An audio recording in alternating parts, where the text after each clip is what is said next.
የሚለው ፓርት ነው እንድታብራራልኝ የፈለኩት። እሺ በታችሁኝ በቃ እግዚአብሔር ምን ይላል መሰላችሁ? ባይብል ላይ እንደዚህ ከሆነ የምትፈልጉት እንደዚህ ነው ማድረጋችሁ። ዓለምና ሞላው የኔ ነው ይላል እና ብራብ ለአንተ አልነግርም። ስለዚህ ቢራብ እግዚአብሔር ምን ያደርግ ነበር? ዓለምና ሞላውን ጠቅልሎ እንደዚህ ይጎርሰው ነበር ማለት ነው። ይጎርሰው ነበር። እንደዛ ነው የምትረዱ። ይሄ ነገር እኮ ነው የሚያዝናና እኮ እንደዛ ነው። አርፋችሁ ማትቀመጡት ጠየቀች አይደለም ለምን ቆመ ለምን አትመልስም ነው? ቆመስ ለምን አለ መልስ ነው ያለችው። አዎ እኮ ስታዳምጥ ነው የምመልስላት ዳግም። እሺ ጥያቄ አለ እስኪ ጠይቅ። አንተም እሺ ያው ልፍቀድልህ። ጥያቄ ካለ ጠይቅ። አዎ ይሄን ክፍል እስኪ አብራራው። ኦኬ ለውይይት ነው ወይስ እንዴ? ጠየቀችን አብራራው ነው ያልኩ። በቃ ዝም በልና አዳምጥ። እሺ እሺ ጾታ እኔ ቤት ስትመጡ እንዳትረሱ። እኔ በደብል ስታንዳርድ የተካምኩ ሰው ነኝና እንዳትረሱ። በኋላ አንድ ድንበር አልፋለሁ ካላችሁ ይሄ ድንበር ማለት ስትጠየቅም ድንበር ማለፍ ነው። አረ ልመልስልህ ነው ላንተ እንዴ? ምን ሆነ ነው እኮ ደብል ስታንዳርድ ይያልክ እንትን ለማለት እኮ ተረጋጋ። ማን ምንድነው ምላስ እሾክ ነው እንዴ ምላስ ወይስ ሚጥሚጣ? ምን ሆነ ነው ወይስ መንታ ምላስ ነው ያለ? እሺ ምን ይላል? ይሄና ይሄን የመሳሰሉ ጥያቄዎች አንድ ሶስት የሚጠጉ ናቸው። ምን ይላል መሰላችሁ? በሱረቱል አንቢያ ምዕራፍ 21 ቁጥር 17 ላይ አላህ ኦኬ አንዴ ይቅርታ ይቅርታ አንድ ጊዜ እንድታያችሁ በደንቡ እንድታያችሁ አንድ ጊዜ ይሄን ነገር ላብራው። እሺ ኧረ ምንድን ነው? እሺ ምን ይላል? ለው አረድና አን ነተኺዘ ለህወን ለተኸዝናሁ ሚን ለዱና ኢን ኩና ፋዒሊን ይላል እና መጫወቻን ማለትም ልጅና ሚስትን ሊይዝ ብፈልግ ኖሮ በሻ ኖሮ አለ አላህ ስለ ችሎታ ሲያወራ ከኛ ዘንድ ባሉት እንይዝ ነበር አለ። ሁለተኛ ሱረቱ ዙኽሩፍ ምዕራፍ 43 ቁጥር 81 ላይ ቁል ኢን ካነ ሊረሕማን ወለዱን ፈአነ አወሉል ዓቢዲን ለአርሕማን ልጅ ቢኖረው እኔ የመጀመሪያ ተገዢ ነበርኩኝ። ሁለተኛ ሶስተኛ ደግሞ ሱረቱል አንዓም አሁን እሷ የጠየቀችው ምዕራፍ 6 ቁጥር 101 ላይ በዲዑ ሰማዋት ወልአርድ የሰማይና የምድር ጀማሪ የሆነው አና የኩኑ ለሁ ወለድ ለሱ ልጅ እንዴት ይኖረዋል? እናንተ እንደምትሉት ደግሞ ወለም ተኩን ለሁ ሳሂባ እንግዲህ ሰው የሚገኘው ልጅ የሚገኘው እናንተ እንደምታስቡት ምን ብለው ነበረ ቁረይሾች? አላህ ጂኒዎችን አገባና መላእክቶችን ወለደ ብሎ ይናገራሉ። ማን? የመካ ጣዖታውያን ማለት ነው። በተመሳሳይ ሁኔታ እነዚህ ክርስቲያኖችና አይሁዳውያን አላህ ልጅን ያዘ እንዳሉት ቁርአን ላይ እንደተናገረው ማለት ነው። ስለዚህ እንደዛ ብለው ሲሉ አላህ ደግሞ ምን አለ? እንዴ እናንተ እንደምትሉት እኔ አላህ ሚስትም የለውም እናንተ እንደምትሉት ልጅም የለውም እናንተ እንደምትሉት ተግባባን። ይሄንን ነው አላህ እየተናገረ ያለው። ስለ ባህሪ ነው የሚያወራው፣ ስለ ባህሪ ተግባባን። አና የኩኑ ለሁ ወለድ ወለም ተኩን ለሁ ሳሂባ ለሱ አጋር የሌለው ነው። እዛ ነው እንግዲህ ሱረቱ ሳፋት ምዕራፍ 37 ላይ ከቁጥር 150 ጀምሮ ፈስተፍቲሂም አሊ ረቢከል በናት ወለሁሙል በኑን ይላል። እነዛ የመካ ቁረይሾች ምን አሉ? ጠይቃቸው ለመሆኑ ለአላህ ሴት ልጆችን አደረጉና ለራሳቸው ወንድን አደረጉ ይላል። እነሱ ዘንድ ሴቶች በጣም የተዋረዱ ስለሆነ ማለት ነው። እነሱ ዘንድ ከነ ህይወታቸው ይቀብሩ ነበርና ለአላህ መላእክቶችን ሴት ልጆች ናቸው በማለት ተናገሩ። የአላህ ሴት ልጆች ናቸው። አም ኸለቅነል መላኢከተ ኢናተን ወሁም ሻሂዱን መላእክቶችን ሴት አድርገን መፍጠራችንን እነሱ እርግጠኞች ናቸውን ይላል። አላ ኢነሁም ሚን ኢፍኪሂም ለየቁሉን ይሄ የነሱ ቅጥፈት ነው የሚሉት ይህንን ነው አለ። ወለደ አላሁ ወኢነሁም ለካዚቡን አላህ ወለደ ማለታቸው ዋሽተዋል አለ። ከማን አስጠፈል በናቲ ዐለል በኒን እንግዲህ ከወንዶች ሴቶችን ልጆችን ያዘ የሚለው አካሄዳቸው ትክክል አይደለም። ከዛ ቀጠልና 158 ላይ ወጀዐሉ በይነሁ ወበይነል ጂነቲ ነሰባ በአላህና በሰዎች መካከል ዝምድናን በአላህና በአጋንንት መካከል ዝምድናን አደረጉ። አላህ አጋንንቶችን አግብቶ ማንን ወለደ አሉ? መላእክቶችን ማለት ነው። ወለቀድ ዓሊመቲል ጅነቱ ኢነሁም ለሙሕደሩን እነዚህ ጂኒዎች ራሳቸው አጋንንቶች ምን ጀሃነም ላይ እንደሚጣሉ ያውቁታል አለ። እንዲህ አይነት ነገር በማለታቸው እነሱ ባይሆን አላህ ሱብሃነላሂ ዐማ የሲፉን አላህ ከሚሉት ነገር ሁሉ የጠራ ጌታ ነው። ኢላ ዒባደላሂል ሙኽለሲን እነዚህ አጋንንትም ይባሉ እነዚህ መላእክቶችም ይባሉ የአላህ ምርጥ ባሪያዎች ናቸው እንጂ እናንተ እንደምትሉት አይደሉም በማለት አላህ ያስተባብላል ማለት ነው። ጂኒዎችን አስመልክቶ አላህ ሱረቱል ጂን ምዕራፍ 72 ላይ ቁል ኡሕየ ኢለየ አነሁ እስተመዐ ነፈሩ ሚነል ጂን ፈቃሉ ኢና ሰሚዕና ቁርአነን ዐጀባ ከአጋንንት የሆኑ ከጂኒዎች የሆኑ ጭፍሮች የሚገርም አጃይብ የሆነ ቁርአንን ሰማን አሉ። የህዲ ኢለ ሩሽድ ወደ ቀጥተኛው ጎዳና የሚመራ ፈአመና ቢሂ በሱም አመንበት አሉ። ወለን ኑሽሪከ ቢረቢና አሐዳ በጌታችንም አንድንም አናጋራም አሉ። አንድንም ከዛ በኋላ ወኢነሁ ተዓላ ጀዱ ረቢና መተኸዘ ሳሒበተን ወላ ወለዳ የእኛ አምላክ አሉ ምን አሉ እነዛ እንደሚሉት አለ የእኛ አምላክ ሚስትንም ልጅንም አልያዘም አሉ። ወኢነሁ ካነ የቁሉ ሰፊሁና ዐለላሂ ሸጠጣ የኛ ግን ሞኛ ሞኝ የሆኑት እንደዚህ አይነት ንግግርን ይናገራሉ አሉ። ምንድነው የሚናገሩት? አላህ ልጅንና ሚስትን ያዘ ብለው ተናግረዋል። ይሄንን ነው አላህ ሪፊት የሚያደርገው። ተግባባን? አላህ ለይሰ ከሚስሊሂ ሸይኡን ወሁወ ሰሚዑል በሲር አላህ እሱን የሚመስል አንድም የለም ብሎ ተናግሯል። ሌላ ቦታ ላይ ፈላ ተድሪቡ ሊላሂል አምሳል ለአላህ አምሳያን አታድርጉለት ብሎ ተናግሯል። አምሳያ ከሌለው ደግሞ ወንድ ሴት የሚባል መላኢካ ሰው ፍጡር ነገር የሚባል ነገርም አይደለም። አላህ እሱን የሚመስል አንድም የለም። ተግባባን? ሱብሓነሁ ወተዓላ ዐማ የቁሉነ ዑሉወን ከቢራ ጥራት ይገባዋል አላህ ከሚሉት ነገር ሁሉ ከፍ ያለና ልቅናው የሰፋ ነው ጌታችን አላህ እንጂ አላህ ሱብሓነሁ ወተዓላ ሴትም ወንድም አይደለም። ተግባባን? ይሄንን ይመስላል ዳግም። ከዛ ደግሞ እኔ መልሼ እጠይቃለሁ። ቦታዋን እንትን ጥያቄውን ያነሳችሁ እታችነት አስወርዳታል። እሺ ዮሐንስ ምዕራፍ 11 አውጣልኛል። የዮሐንስ ወንጌል ምዕራፍ 11 ቁጥር 25 እሺ ኦኬ። ኢየሱስም ማለት ትንሣኤና ሕይወት እኔ ነኝ፣ የሚያምንብኝ ቢሞት እንኳን ሕያው ይሆናል አለ። ትክክል ነው። ያመነበት በኢየሱስ ጀነት ነው የሚገባው። እኛም እናምናለን። ትንሣኤም ሕይወትም እሱ ነው፣ ኢየሱስ ነው። ሞቼም ነበር ይላል። ሞቶ ነበረ። አምላክ ግን አይሞትም በስጋ እኛ አምላክ ይሞታል የሚል አንድ ክርስቲያን የለም። አንድ ኧረ አለ። የቱ ጋሽ በስጋ ሞት አይልም? አምላክ በስጋ ሞተ ይላል። አምላክ አይደለም ኢየሱስ በስጋ ሞተ ይላል። ስለዚህ ኢየሱስ አምላክ አይደለም ማለት ነው። ኧረ እባክህ በስጋ ሞተ ብለና መለኮት አይሞትም። አንተ ስጋ ይሞታል ነፍስ እንደማይሞቱላ መለኮት ካልሞተ ኢየሱስ አምላክ አይደለም። አለቀ። በስጋ ሞተ ብለን እናምናለን። ባይብልም ይናገራል። ሞተው ኢየሱስ ነው። ኢየሱስ ደግሞ በስጋው አንተም በስጋ ወንድ ተብሏል። እናምናለን። የሞተው ወንዱ ልጅ ነው። እናምናለን። በጣም ኮሜንት ላይ ያሉት የሚከታተሉ የሚጽፉት በጣም ስርዓት የሌላቸው የእውነት እስልምናን ይወክላሉ። ንገራቸው ለሌላ ቀን እንዲህ አይደለም። እናንተ ቤት ታቋላ ያ ባለጌ ስለ ስራ ጥያቄ ካለ ጥያቄ፣ ማስረጃ ካለ ማስረጃ አምጣ። ከዛ ትርፍ ቃል አትናገር። አልተናገርኩም። ያው ስነ ምግባር የት እንዳለ ይታወቃል። ማስረጃ ለምን ኢየሱስ አምላክ ነው ለሚለው አምላክ በስጋ ሞተ የሚለው ምናምን የለም። አሁን ምንም አምላክ በስጋ ሞተ የሚል የለም። የሆነ ጥያቄ ራሱ ጥያቄ ሊሆን የሚገባ ነገር አይደለም። ስለዚህ በቃ አምላክ በስጋ ሞተ አትበለኛ። ኢየሱስ ክርስቶስ በስጋ ሞተ ብለን እናምናለን። በስጋ ተገልጿል።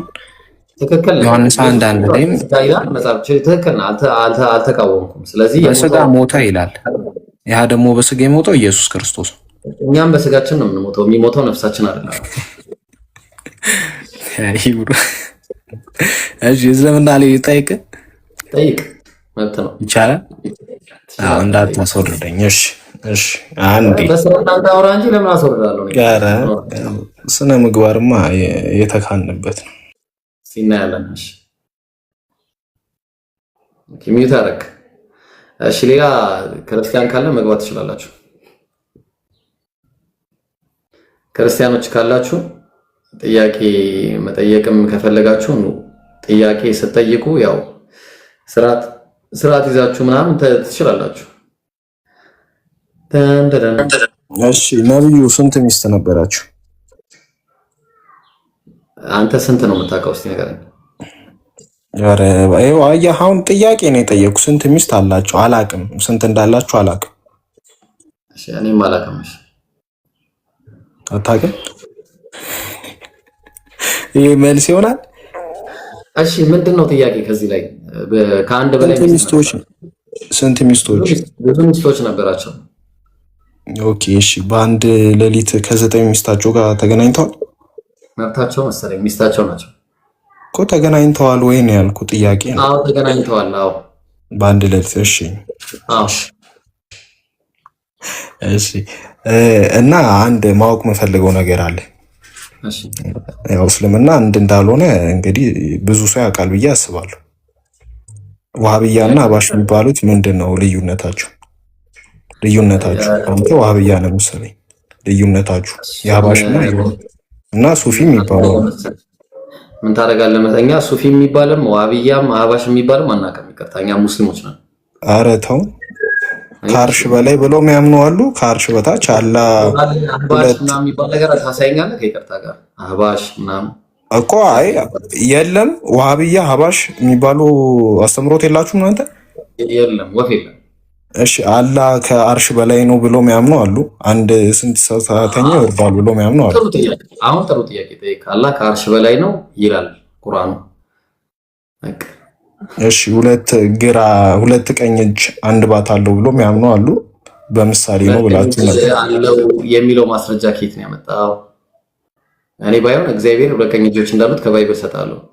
የለም አንተ አቆሰተኝ ማስረጃ ካለ ስተኝ እንደዛ አይደለም። ሐዲሱ እንደዛ አይደለም። አረ ሁለት ቀኝ እጆቹ የምሕረት ናቸው ብላ አታምኑም እናንተ? አይልም፣ እንደዛ አይልም አይልም።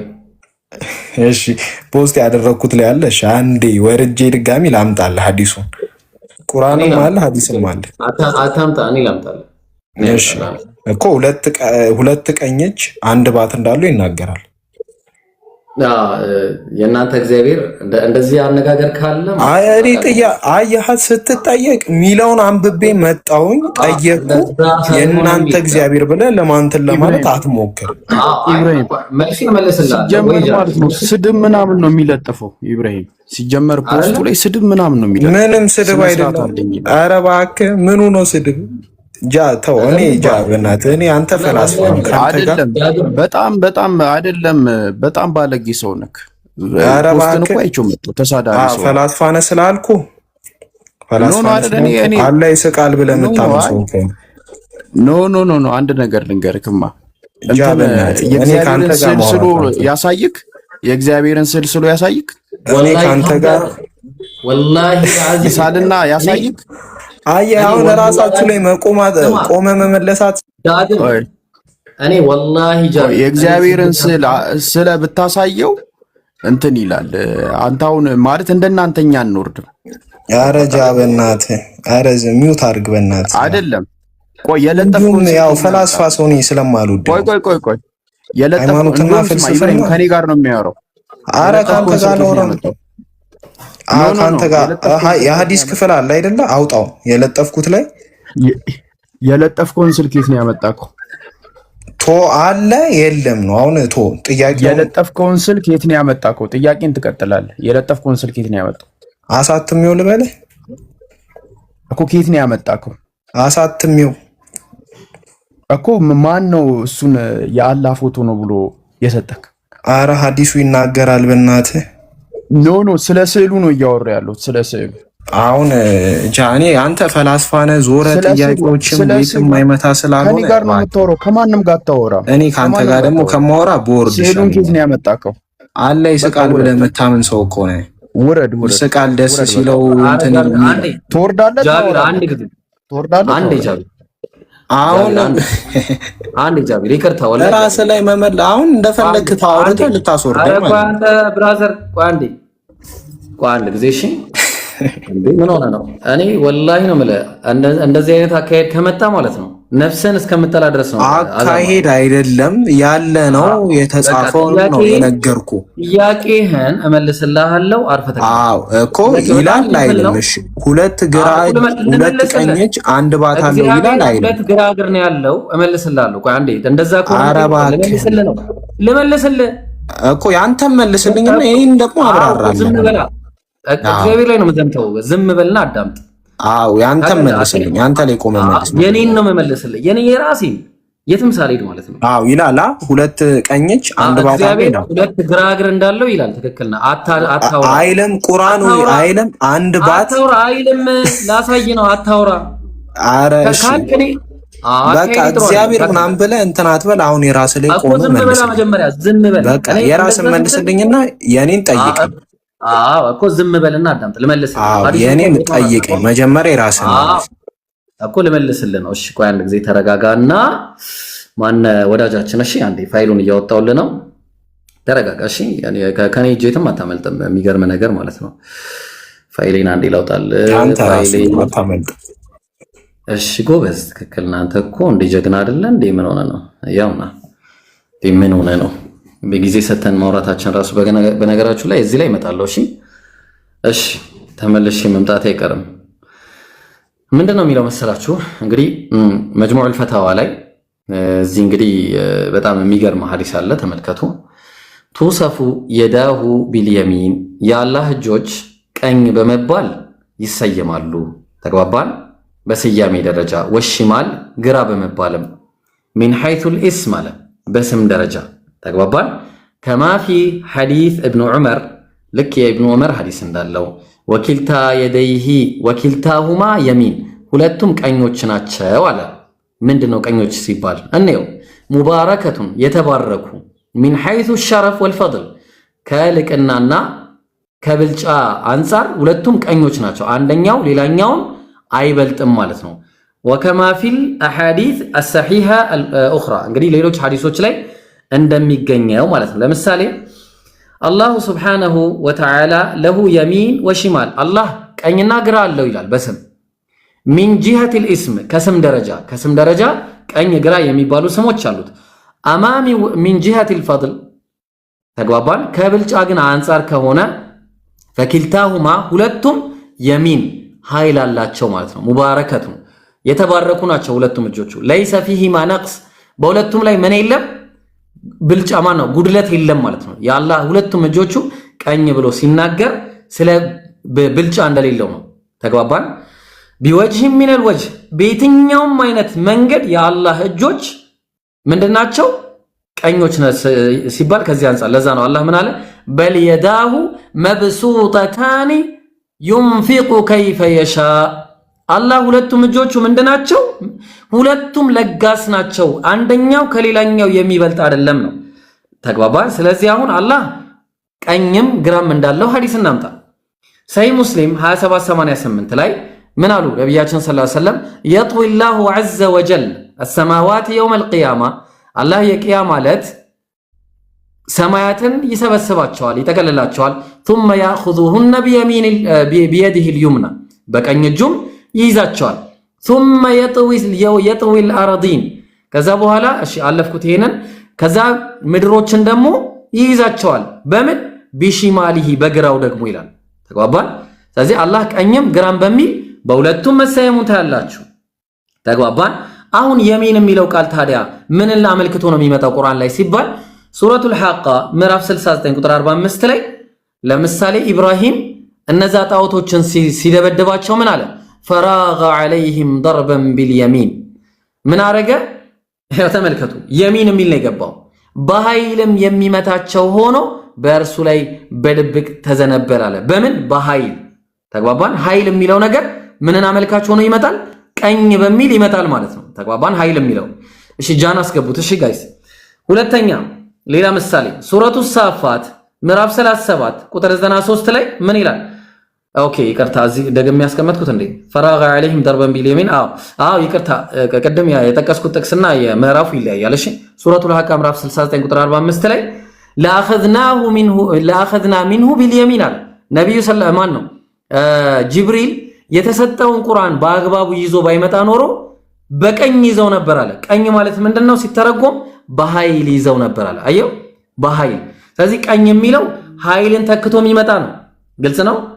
ተጓላዛ ግን ለአላህ ፈላ ተድሪቡ ሊላሂ አልአምሳል፣ ለአላህ ምን አታርጉ? ምሳሌ አታርጉ። ስለዚህ በአጭሩ ምንድነው የሚን የሚለው ነገር ቀኝ የሚለው ሁለቱ ቀኝ ናቸው ሲባል አንደኛው ከሌላኛው የማይበልጥ ሁለቱም ኃይል ያላቸው ናቸው ማለት ነው። ወደ ባይብሉ ስንመጣ ደግሞ እግዚአብሔር ሁለት ቀኝ እጅ እንዳለው አሳያችኋለሁ። ኧረ አልመለስክልኝም። በቃ ታችሁንና ደግሞ ባይብሉን ላሳይና ትገባለህ ደግመህ ብራዘር። እኔ ጋር እንደዚህ አይነት ጨዋታ የለም። እሺ አሁን እግዚአብሔር ምን አለ? ሁለት ቀኝ እጆች አሉት። ያዙልኝ። በሱ አካሄድ መሰረት እግዚአብሔር ቀኝ እጅ ነው ያለው። እሺ ሁለቱም ቀኝ እጆች ናቸው። እንዳታስገቡት እስከምጨርስ ድረስ ትንቢተ ኢሳይያስ ምዕራፍ 48 ቁጥር 13 ላይ እጄም ምድርን መስርታለች አለ፣ ቀኜም ሰማያትን ዘርግታለች አለ። ምን አይነት ሰማይን የዘረጋው ምኑ ነው? ቀኙ። ልብ አድርጉ ያ ጀማዓ፣ ተግባባን? ከዛ በኋላ ቀኙ ሰማያትን መስርቷል። ልብ አድርጉ። ትንቢተ ኢሳይያስ ምዕራፍ 45 ቁጥር 12 ላይ እኔ ምድርን ሰርቻለሁ፣ ሰውንም በእርሷ ላይ ፈጥሬያለሁ፣ እኔ በእጄ ሰማያትን ዘርግቻለሁ አለ።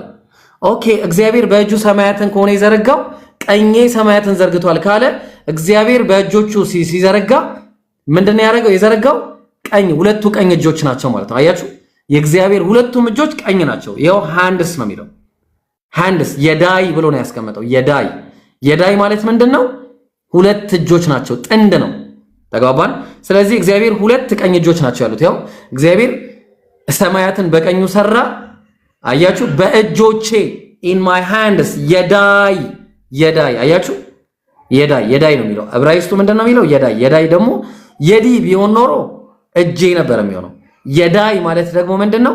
ሁለት ጥንድ እጆች ማለት ነው። ስለዚህ እነዚህ ሁለት ጥንድ እጆቹ ደግሞ ቀኞች ናቸው። አያችሁ ቀኞች ናቸው። ያው እግዚአብሔር ሁለት ቀኝ እጆች ናቸው ያሉት።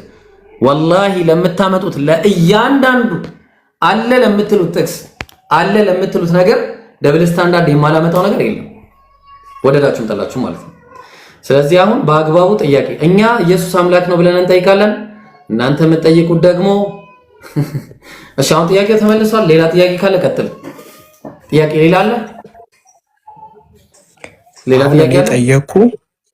ቆይ ጥያቄ አለ ወይ ሌላ? ኧረ አለኝ። በቃ ጠይቅ። ሌላ ጥያቄ እኮ እሺ አንተ አሁን አመጣህ ራስ አብራራው፣ ችግር የለውም እንደፈልክ። እሺ አንድ ባት አለው በአንድ እግሩ ሲኦልን ይጠቀጥቃል፣ ቀጢን ትላለች ሲኦል የሚል ሐዲስ አለ።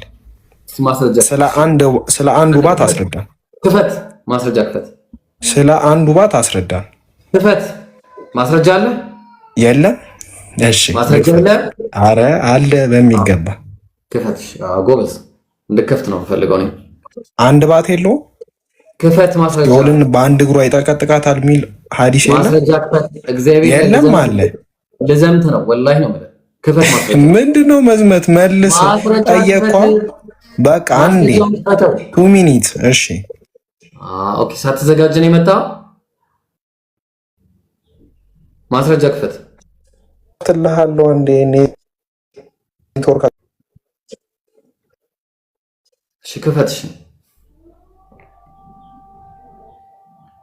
ከዛ እግዚአብሔር እስከዛ ጃ መልስልን። ያው ጃ አላህ ይስቃል ደስ ሲለው። በቃ ቆይ አሁን በቃ ምንድነው የምናደርገው መሰለ?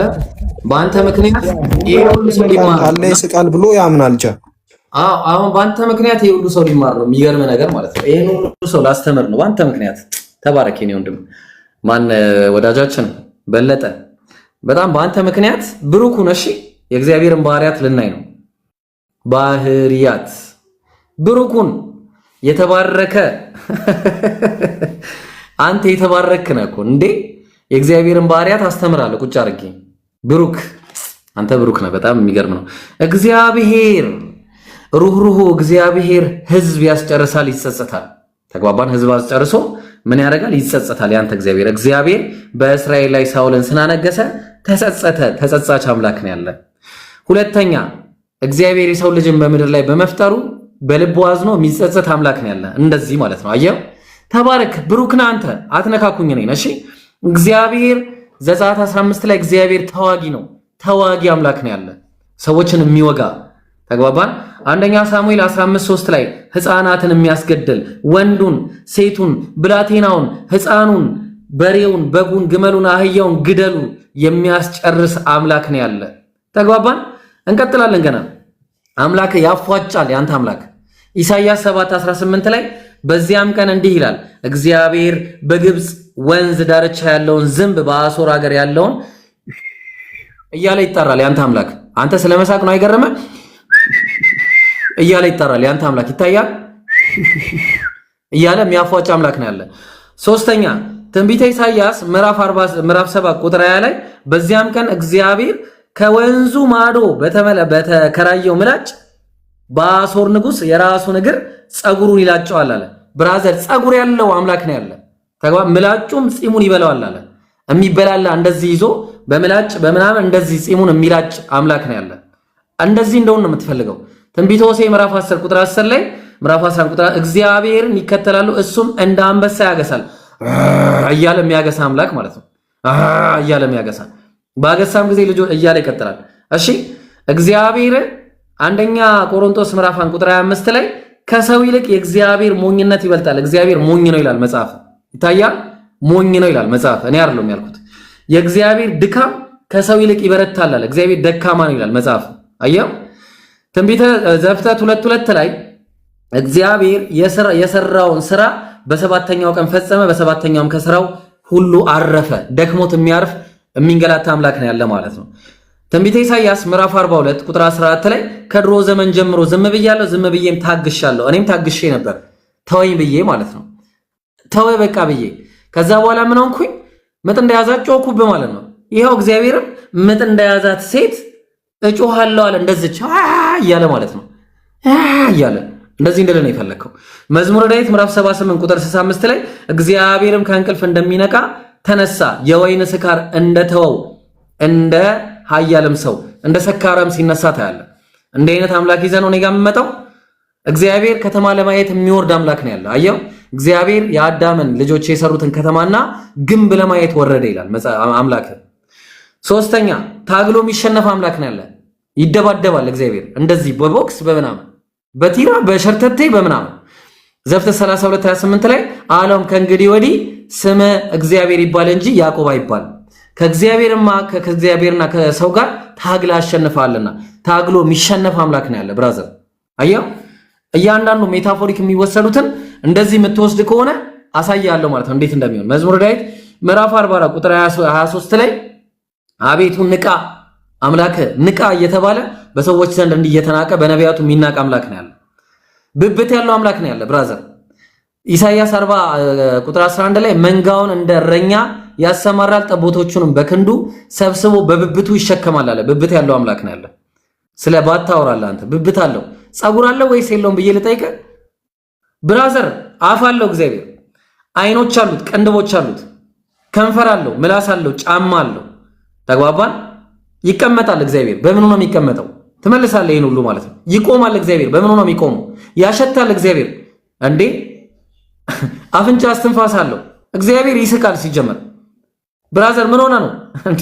ቀናተኛ አምላክ፣ የማይለዋወጠው አምላክ እንዴ የሚወደውንም ፈጥ። አረ ብራዘር ወላሂ እንዳትመጣ እንደዚህ ብለህ ጭራሽ እንዳትመጣ ከዚህ በኋላ ማለት ነው። ልክ ልክህን ነው ነግሬ ማስወጣት፣ ልክ ልክህን ማለት ነው። ስለዚህ እኛ የምንጠይቀው ጥያቄ ኢየሱስ አምላክ ነው ወይስ አይደለም? እናንተ የምትጠይቁ ጥያቄ አታስገቡት። ልጅ በቃ ከዚህ በኋላ ውረድ። አቤቱ ቀጥ ጨረስክ? ውረድ ውረድ ውረድ ውረድ ውረድ። አንተ በቃ ሂድ በቃ ሂድ በቃ አንተ ከዚህ በኋላ አንተ ልክህን እንደዚህ አሳይቼ ልክህን ማስገባው ማለት። እሺ ጥያቄ ያላችሁ ክርስቲያኖች ካላችሁ አሁንም መጠየቅ ትችላላችሁ። እሺ ጥያቄ ያላችሁ ክርስቲያኖች ካላችሁ በስነ ስርዓት መወያየት የምትፈልጉ ስድብ ነፃ የሆናችሁ የኑ አለ ይኑ ክርስቲያን ካሉን ክላወርድ ነው አሉ ክርስቲያን ነህ? እሺ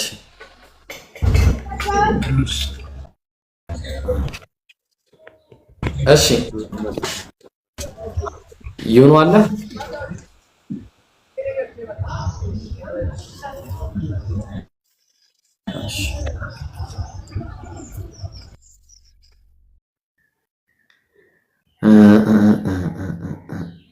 እሺ የለም መሰለኝ።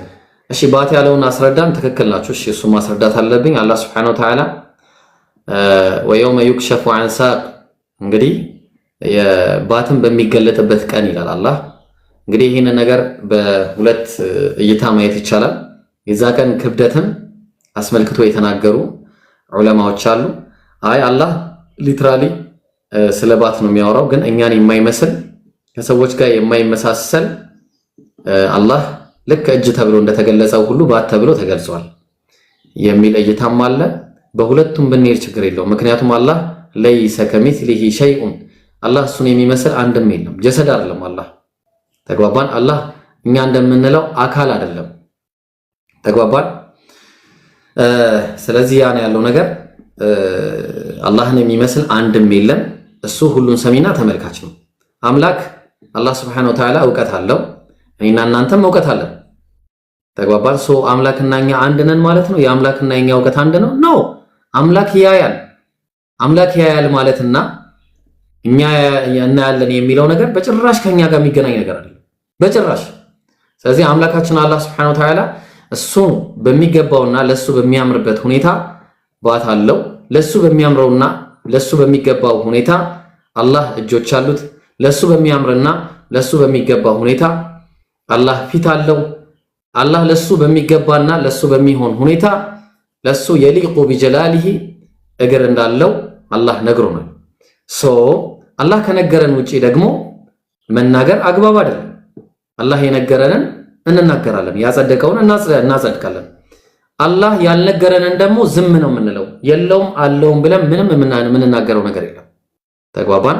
አላህ ከሰዎች ጋር ከፍጡራን ጋር አታመሳስሉኝ ስላለ ከዚህ አይነት ጥያቄ ጋር ዲል የምናደርግበት ምንም አይነት ምክንያት የለንም ማለት ነው።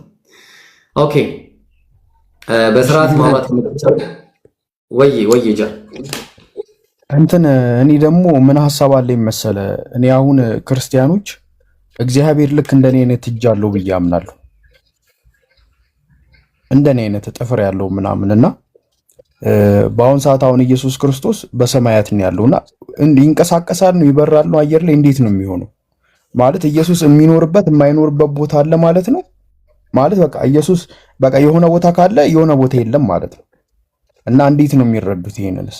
እና በነገራችን ላይ አንድ በጣም የሚያሳዝነኝ ነገር በጣም የሚያሳዝነኝ ማለት ነው አንተ ካነሳቸው ጥቅሶች ውስጥ አንዳቸው ጥቅስ በቁርአን ውስጥ ቢኖር ኖሮ ጉዳችን ፈልቶ ነበር። እውነቴን ነው። ቁርአን ውስጥ ቢኖር ኖሮ ጉዳችን ፈልቶ ነበር። እና አሁንም ምንድነው እግዚአብሔር ልክ እንደኔ አይነት እጅ አለው፣ ጣት አለው፣ ጸጉር አለው፣ አፍንጫ አለው፣ አይን አለው፣ ሁሉም ነገር አለው። እና አንደኛ ምንድነው ጥቅሙ ነው? ሆድም አለው። ምንድነው ጥቅሙ? ይሄ አንደኛ በጣም የማነሳው ነገርና ኢየሱስ ክርስቶስ በምድር ላይ እንደነበረው ተወስኖ ነው ወይ በዛስ ያለው ወይ? የምር አሁን ኢየሱስ የሆነ ቦታ መሄድ ቢፈልግ በአሁን ሰዓት ምንድን ማለት በእግሩ ነው የሚሄደው ወይስ ይበራል ወይስ ምንድን ነው የሚያደርገው? የምር እኔ ጥያቄ ማለት ነው እንዴት ነው የሚንቀሳቀሰው? ይሄ አንደኛው ጥያቄያችን ነውና እኛ እነዚህ ሐሳቦች እስልምና ላይ ቢሆኑ ኖሮ ጉዳችን ፈልቶ ነበር ማለት ነውና እንትን ክርስቲያኖች የሚያመልኩት በአሁን ሰዓት የሚያመልኩት አምላክ ልክ እንደኔና እንደ ኢብራሂም አይነት ነው። ጾታ አለው። 33 ዓመቱ ነው። ሜቢ ከናንተ ውስጥ በእድሜ የሚበልጠው ሰው ይኖራል ከዚህ ውስጥ ከ33 ዓመት በላይ የሆነ እስቲ ማን አለ እድሜው? ጃቢር አሁን አንተ አይደለም እኔ ግን 18 ዓመቴ ነው። አንተ ደግሞ ይኸው አሁን መህዲ አለ። መህዲ ይሆን ከእድሜው ይበልጣል ከእግዚአብሔር ከክርስቲያኖች አምላክ ይበልጣል እድሜው። አስቡ እንዴ ማለት እንዴ! እውነት እንዴት ነው ይሄ ነገር የሚሆነው? እንዴት ነው ትሪት የሚያደርጉት? እና ይሄ ነገር አንዱ በጣም የሚያስገርመው ነገር ነው። ይኸው አሁን እንትና አለ ማሙላውን 36 ዓመቱ ነው። እሱ ከእግዚአብሔር ይበልጣል ነው። እሺ ደምሳሽ እንዴት ናችሁ? ደህና ናችሁ ወይ? ሰላም ላንተ ይሁን። እንኳን ደህና መጣክ። አላ እግዚአብሔር ይመስገን። በፍቅር አምላክ ስም ሰላማችሁ ይብዛ። ደህና ናችሁ? አማን ነው፣ አማን ነው። በድሮ ህይወቴ እኔ ምን ነበርኩ እስቲ ይሉኝ በጉዴ ነው። የኔን እንፈልጋለሁ ዋላ ነው ወረፋ ነው ያስ ወረፋ የጀመራችሁት ላይ ነው ዋላ መጀመሪያ ነገር አይልልና ከዛ እንቀጥላለን። የተነገረኝ ብቻ ነው ግን የጀመራችሁት ርዕስ ላይ ትንሽ መጨመር የምፈልገው እኮ ትጨምራለህ ይልንና እኔ እንቅልፋለሁ። ስለባለፈው ህይወት ምንም የማውቀው ነገር የለም። የኔን አላየክም በህልም ሲነገረኝ እንጂ የሁሉንም ማወቅ አልችልም። እሺ በቃ ምንድነው መጨመር የፈለከው? ጥያቄ አለኝ ባላ ስለ ጎቢና ቦቦ አንዴ ታፈላ። እኔ የምፈልገው አሁን ምንድነው ኢየሱስን አስመልክቶ እውነት ነው በእኛ ሃይማኖት ደግሞ በ74 ዓመቱ እንደሞተ ነው የምናውቀው። ሐዊና ታዊ ሁለት ልጆች ነበሩት።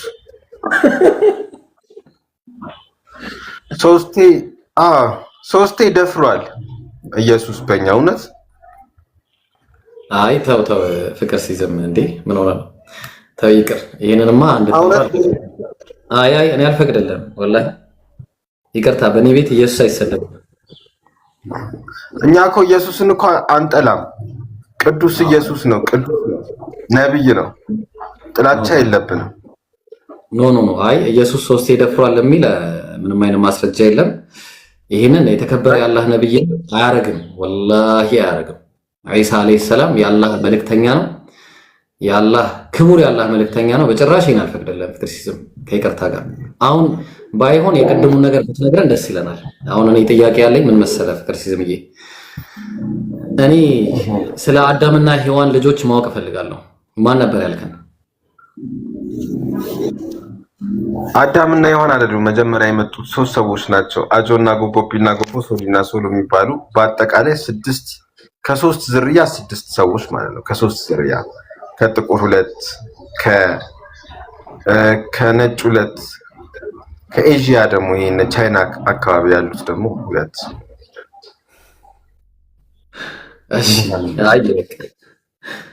እሺ ጃቢር የምታወራው ነገር ካለ አውራው። ይቅርታ እኔ እፎይ ለምንድን ነው እንደናንተ ቤት መጥቶ አይወያይማ? እዛው ቤቱ ነው ከናንተ ጋር ካንተ ጋር አይወያይም? አወያይ ነው። እስቲ ያኔ ሰልችቶኛል በመጥራት። እኔ ለመጥራት ሞክሬ ነበር አልመጣም። እኔም አስቤ ነበር ካንተ ጋር ታስታውሳለህ አይደለ? መጀመሪያ አንተና እሱን እኮ አወያይቼ ነው ከዛ በኋላ የፈመሰው። ታስታውሳለህ? ኢምራንን ያወያየው ኢምራን እና እሱ ነው። ኦኬ መጀመሪያ ያው ቤቱ ተደብቆ ነው እሱ የሚያወራውና ክርስቶስ አምላክነትን አንድ ቀን ሲሰብክ አናየው። ስለዚህ እሱ በነብዩ ላይ ያወራ፣ እኛ ደግሞ በእግዚአብሔርና በነቢያቱ ላይ እናወራለን። እሱማ ተደብቆ ነው ያለው። ምንም የማይረባ ነገር እውነተኛ መረጃ እየተናገረ ሳይሆን ዝም ብሎ አለ አይደለ? ዝም ብለው ሰዎች የጻፉት እና በማያውቃቸው ለምንድን ነው በትልቁ አካውንት ያልመጣው? እኮ ይሄ ትልቁ አካውንት ያርን እንዴ ነው እኮ 200 ምናምን ሺህ ያለኝ ሌላ የለኝም ነው እንዴ? ኦኬ እንዴ እንደዛ ነው። ምክንያቱም እኔን መች ፎሎ ያደርጉኛል እኮ ፎሎ እኮ ብዙም አያደርጉኝም። እኔ እንዴ ሃይማኖት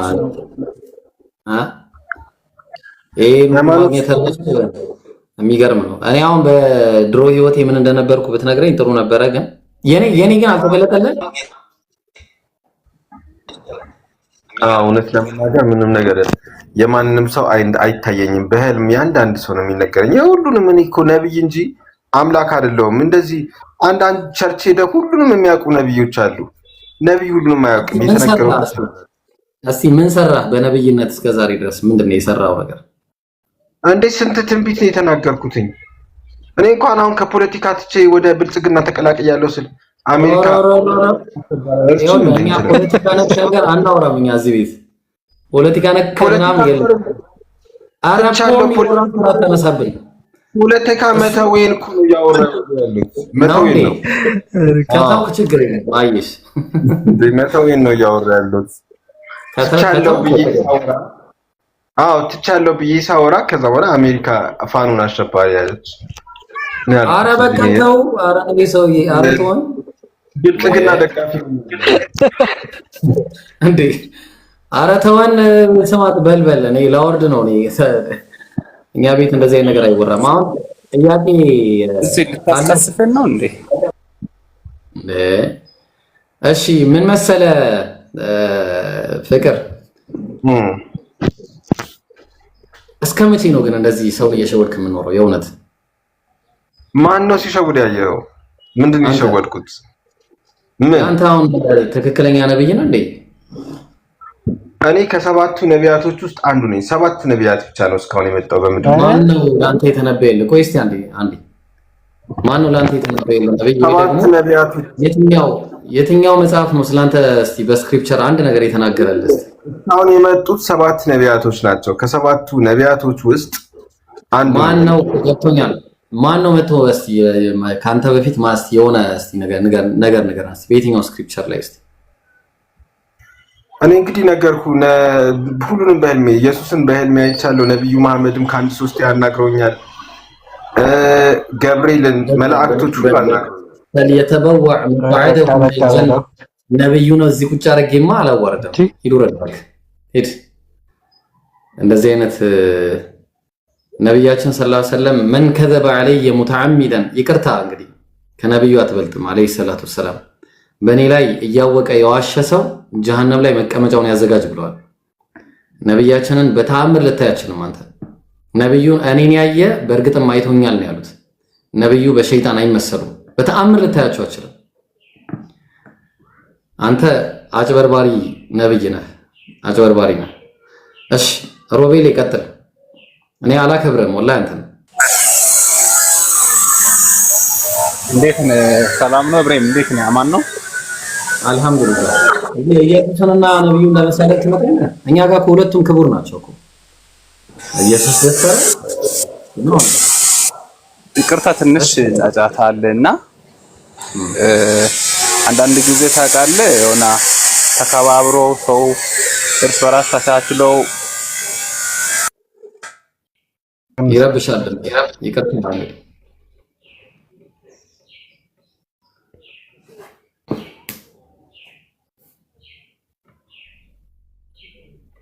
ለምን የማይሆን ጥያቄ ጠይቃችሁ ታላለችም እና የሚሆን ጥያቄ ልጠይቀው። እሺ ሰላም አለ። ሰላም ሙስሊም ክርስቲያን ነው?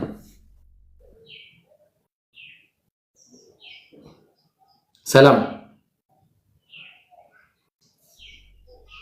ሰላም ወይኔ። እሺ ሙስሊም ነው መሰለኝ። ሙስሊም ኮንክ ታች ላደርግ ነው ከይቅርታ ጋር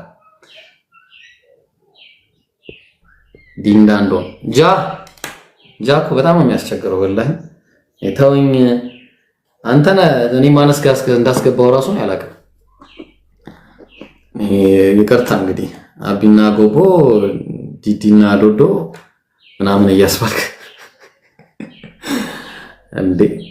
እሺ ጥያቄ ያላችሁ ክርስቲያኖች ካላችሁ ወይ ደግሞ እሺ ሙስሊሞችም ጊዜ ልስጣችሁ። እሺ ሙስሊም ጥያቄ ያለው አለ አደራ ፈትዋ ከእንትን ካላችሁ ፈትዋ እንዳትጠይቁ። ያው ላስት ቻንስ አሁን በዚህ ቀን እቺን ነው ላስት ቻንስ መሰጣችሁ። ፈትዋ የጠየቀ ሰው አወርዳችኋለሁ እንዳለ ነው ማወርዳችሁ። ፈትዋ እንዳትጠይቁኝ እሺ። መድፈኛው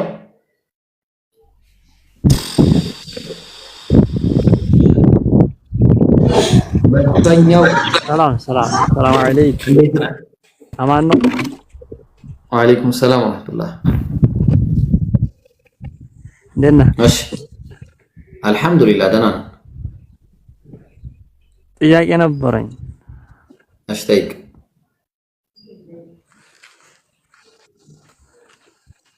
እና ሶላት ማለት ነው ሳዑዲ ገና ስመጣ ሳለ ሶላት በጣም አሳልፋለሁ እና በባህር ነበር የመጣው በጣም ሶላቴን አብዝሃ በጣም አሳልፌ ነበርና ማለት ነው።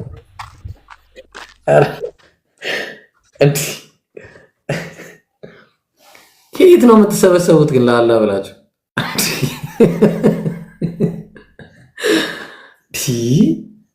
እሺ ቀጥሉ። እሺ ሌላ ማን ነው ጥያቄ ያለው? ሌላ ጥያቄ። ሰላም አለይኩም ወራህመቱላሂ ወበረካቱ። ወአለይኩም ሰላም ወራህመቱላሂ ወበረካቱ። እኔ ፈተዋ አይደለም ትላንት ከሆነ ቤታቸውኝ ንጽጽር እየሰማኝ እያለ ጥያቄን ብቻ ጠይቅ። አብሽር ማለት ከዛ አላህ ሰውን ይወዳል ማለት ኃጢአተኛን ይወዳል ወይ አላ ጠያቂው። ከዛ አይወድም አላ የኛ የሙስሊም አንድ ሰውየው ነበር። ከዛ አይወድም ሲል እሺ አንተ ኃጢአተኛ ነህ ወይስ አይደለህም አለው። ነኝ አላ። ስለዚህ አንተ አትወደድም በአላህ ዘንድ ብሎ ዘጋው። ይሄ እንዴት ይታያል? ነብያችን ሰለላሁ ዐለይሂ ወሰለም በሐዲስ ላይ ኩሉ በኒ አደም ኸጣ ብለዋል። የሰው ልጆች ሁሉ ተሳሳች ናቸው። ተግባባን? የሰው ልጅ ሁሉ ምንድነው? ተሳሳች ነው። ስህተት ይሰራል የሰው ልጅ። ስህተት ሰራ ማለት ግን ምንድነው? አላህ ኃጢአትን አይወድም። ተግባባን? አላህ በዳይ ህዝቦችንም አይወድም። ግልጽ ነው። አላህ ድንበር ኃላፊዎችንም አይወድም። ብዙም አይወዳቸው አሉ አላህ ከባህሪ አንፃር ማለት ነው። ስለዚህ እነዚህ ባህሪ የማይወዳቸው ባህሪያቶች አሉ። እነዚህ ባህሪያቶች የማይወዳቸው አሉ ከተባለ ግን አላህ የሰው ልጅን በዛ ሁኔታው ላይ አይወደውም። በዛ ሁኔታው ላይ ካለ ግን አላህ ደግሞ በጣም ሩህሩህና ቸር የሆነ ጌታ ነው። ምን ብሏል አላህ? ቁል ያ ዒባዲየ አለዚነ አስረፉ ዐላ አንፉሲሂም፣ እናንተ ባሪያዎቼ በነፍሶቻችሁ ላይ ድንበርን ያለፋችሁ ላ ተቅነጡ ሚን ረሕመቲላህ፣ ከአላህ እዝነት ተስፋ አትቁረጡ። እስቲል የሚላቸው ምንድነው? ባሪያዎቼ ብሎ ነው የሚናገረው። ጠላቶቼ አይላቸው። ተግባባን? ጠላቶቼ ብሏቸው አይላቸው። ስለዚህ ለዛ ነው የቀደሙ ሐዲስ ላይ ኩሉ በኒ አደም ኸጣ፣ የአደም ልጅ ሁሉ ተሳሳች ነው። ወኸይሩል ኸጣኢና ተዋቡን፣ ከዛ ደግሞ ከኃጢአታቸው ማን ነው ከነዚህ ከተሳሳቾቹ የተሻለ የሚባለው ወዲያውኑ ወደ አላህ ሪፔንት የሚያደርግ ወደ አላህ የሚመለስ ነው ብሎ በማለት ነው የተናገረው። በመጀመሪያ ደረጃ ለምን ካፊር ቤትስ ትገባለህ አንተ? እዚህ እያለ አይደለ ቤት የለም ለምን ትገባላችሁ ነው ጥያቄው። ዋይ አጋጣሚ ተከትዬ እጄ እኮ ነው ጠያቂውን ተከትዬ እጄ። እሺ አመሰግናለሁ። ሹክራን ወያች ሻምሽር ችግር የለውም። እሺ ሌላ ጥያቄ ያለው ካለ መጠየቅ ይችላል። አንዲ ኢብሮ እንትን ቪዲዮ ወሳኝ ቪዲዮ ፖስት ይቻለው ገብታችሁት ላይክ ኮመንት እና ሪፖስት አድርጉት። ከቻላችሁም ስቶሪ አድርጉት እና ኮመንት ላይ የቻላችሁትን ያህል ሰው ሜንሽን አድርጉ እና ከቻላችሁ ረጃጅም ኮመንቶችን ጻፉ ኮመንት ላይ ማለት ነው። ቫይራል ይውጣ። እሺ በጣም ቆንጆ ቪዲዮ ነው። ስለ ሰላት ነው። ቆንጆ ቪዲዮ ነው። ገብታችሁ አንዴ አይታችሁ ተመለሱ። ስትመለሱ አንዳንድ ቁጥር ጻፉ። ሁላችሁም ሄዱ። እሺ አንዴ ሁላችሁም ሄዳችሁ መጀመሪያ ላይ ያለውን ቪዲዮ ኮፒ ሊንክ ምናምን የሚደረገውን አድርጉ። ሽንኩርት እንዳታበዙበት አደር። 2 ደቂቃ እንውሰድና ጃ አንዴ አድርገው ይምጡ። ምን ትላለህ? ወይ 1 ደቂቃ ከ30 ሰከንድ በቃ 1 ደቂቃ ራሱ ይበቃል። ሽንኩርት ብዙም ስለማይፈልግ ከለስ አድርጋችሁ እንትን በሉ። ኤቢ ከቻልክ ግባ። ኤቢ ፈልጓለሁ እኔ ዛሬ ፍሪ ስለሆንኩኝ እናወራና 1-2 እንላለን። ሀጂ ሰላም አለይኩም ታላቁ ሰላም አለይኩም። ወአለይኩም አሰላም ወራህመቱላሂ ወበረካቱ። ሰላም ብያለሁ። አልሐምዱሊላህ። የሆነ ጥያቄ ነበረኝና ብዙ ጊዜ ለአእምሮ ላይ የሚመላለስ እና ብዙ ጊዜ የምጠየቃቸው ጥያቄዎች ነበሩ። ያው እኔ ብዙም እውቀቱ የለኝም እንደዚህ ለማስረዳት ምናምን ብዙ እንትኑ የለኝም፣ ግን ከናንተ በጣም ለመስማት ስለምፈልግ ነው። እሺ አእምሮ ላይ የሚመላለሰው ከቀኝ ወደ ግራ ነው ከግራ ወደ ቀኝ?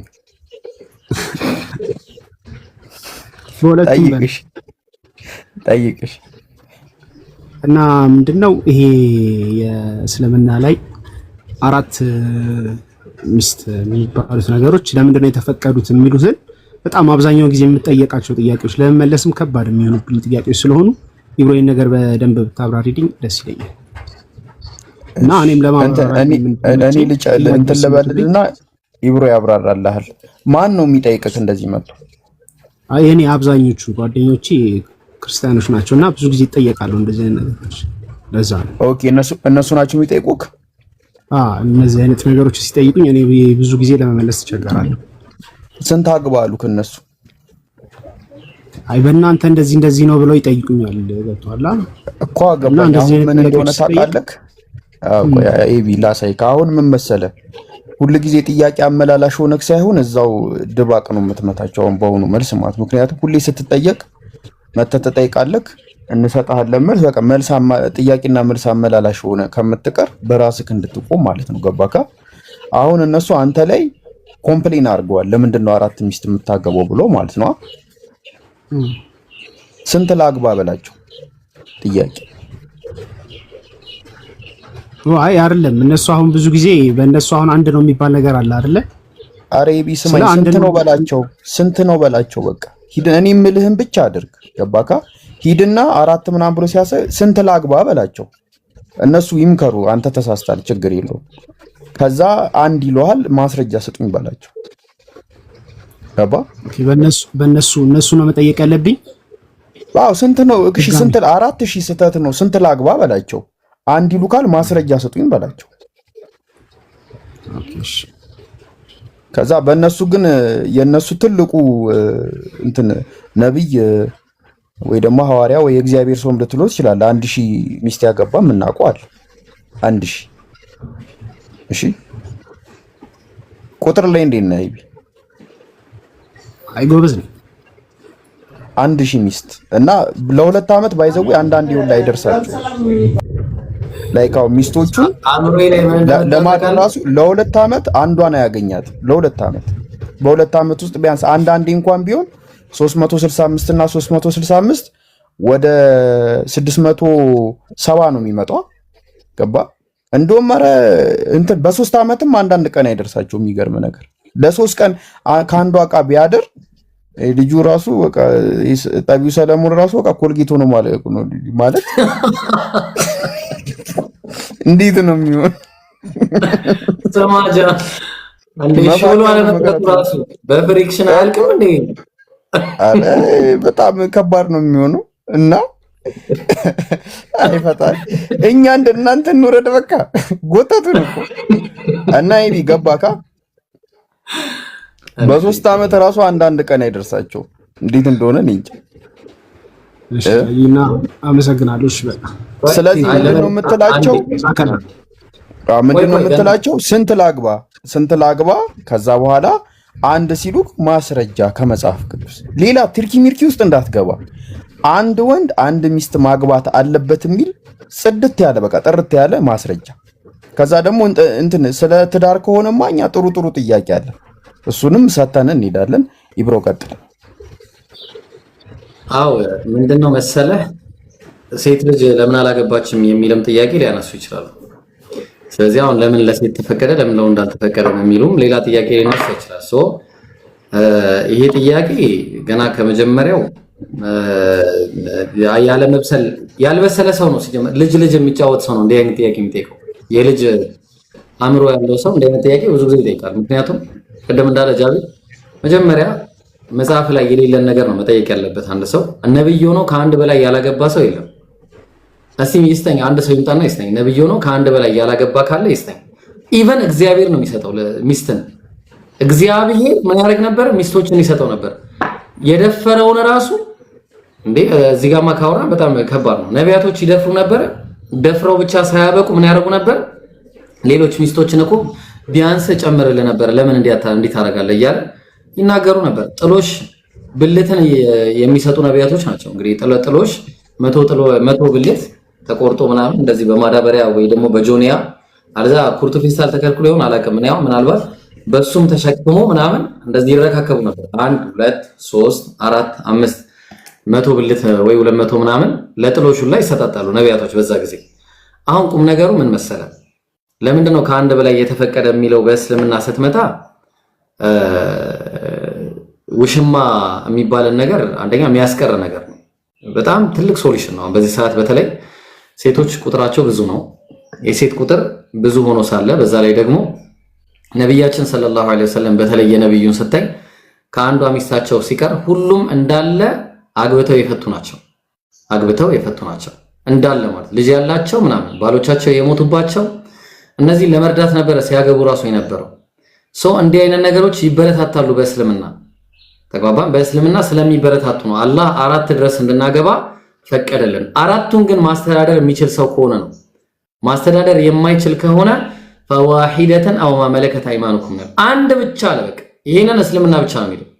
ማስተዳደር የማይችል ሰው ከሆነ አንድ ብቻ። ለምን ያ ሁሉ ሀብት ያለው ሰው በጣም ትልልቅ እንዴ በኤክስአር መኪና እየነዳ ቤቱ የሚገራርም ፎቅ ባለ ፋብሪካ የሆነ ሰው እንደዚህ አይነት ሰው ብቻውን አንዲት ሴት ከሚያኖር 3 ሴትን ጨምሮ 4 ሴቶችን ቢያኖር ብዙ ሰዎች በዛ ተንደላቀው ፈታ ብለው ይኖራሉ። ተግባባል። በተለይ ደግሞ የተሻለ ነገር የሚሆነው ደግሞ አግብተው የፈቱ ባሎቻቸው የሞቱባቸው የቲም የሚያሳድጉ የሆኑ ሰዎችን ማግባት ደግሞ በጣም የተሻለ ነው በእስልምና። እነዚህ በጣም ብዙ ምክንያቶቹ ናቸውና ለማንኛውም እነሱ ላይ ቀደም እንዳለህ ነው ኤቢኤች። እሺ ብሮጂ አመሰግናለሁ። ጀዛከላ። ቆይ ኢብሮ አትውረድ፣ እንትና ኤቢ አትውረድ። እንተ ኢብሮ እንዴት ነው የአርሰናል ደጋፊ መሆን በእስልምና እንዴት ይታያል? ዑለማዎች ያስቀመጡት ነገር ዳይፍ ነው። በዚያ ትውጣበልሽ ታ ገብተህ አተኛም መተህ ትጠይቃለህ። አሁን ገብተህ ሙቅ ምናምን ነበር መጠጣት የነበረብህ። እንዴት ከጦር መልስ ወደ ጥያቄ ከባድ ነው በጣም። ኢብሮ ብዙ ጊዜ ላይ ሳይሆን አያስችለኝም እና ብዙ ጥያቄዎች ምናምን መስማት ፈልጋለሁ። ለዛ ነው ከነ ህመምክ የመጣው። ህመሜን አላለም። ስማ ህመሜን ጉዳቴን አላለም መጣ አረጃቷል። እሺ አረጃ እንዴ ምንድነው እንዴ? እሺ ልጨምር በሐሳቡ ላይ። እሺ በሐሳቡ ላይ ልጨምር። እሺ በእስልምና ሃይማኖት ከአንድ በላይ ማግባት ግዴታ አይደለም፣ መብት ነው። ገባችሁ አይደል? ለምሳሌ እኔ ስነግራችሁ እኔ አሁን ከአንድ በላይ አላገባም፣ ይሄ እኔ አቋም። ስለዚህ ከአንድ በላይ አለማግባቴ ተጠያቂ አያደርገኝም። በቃ መብቴ ነው፣ ግዴታ አይደለም። እሺ ቆይ አንዴ ሚት ላድርግ። እሺ ሌላው ደግሞ ሁለተኛው ነገር አሁን ዓለም ላይ ሴቶች በጣም ቁጥራቸው እየበዛ ነው። በጣም ማለት ነው፣ በጣም ቁጥራቸው እየበዛ ነው። ሶላንኪ እባክህን ሚት አታንሳ። እና ቁጥራቸው በጣም ብዙ ነው። እና ቁጥራቸው ብዙ ከመሆኑ የተነሳ ያው ሪያሊቲ ስናወራ አንድ ሴት ልጅ አግብታ ልጅ ከመውለድ ማለት ለሷ በጣም ትልቅ ነገር ነውና ይሄ ነገር ከምን ያግዘናል?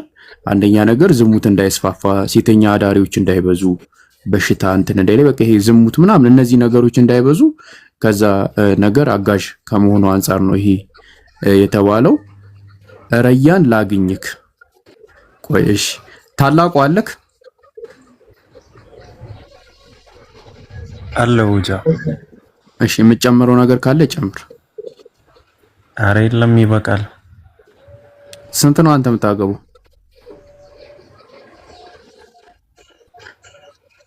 ኢብራሂም ነው እኔ ነው። ሌላ ሰው ካለ ሌላ ሐሳብ ግቡ። ስለ ትዳር አታወሩ፣ እኔ ያመኛል። እሺ አራት ነው ማለት ነው። አራት ነው ማለት ነው። በቃ እሺ ኤቢ ተመለሰልክ?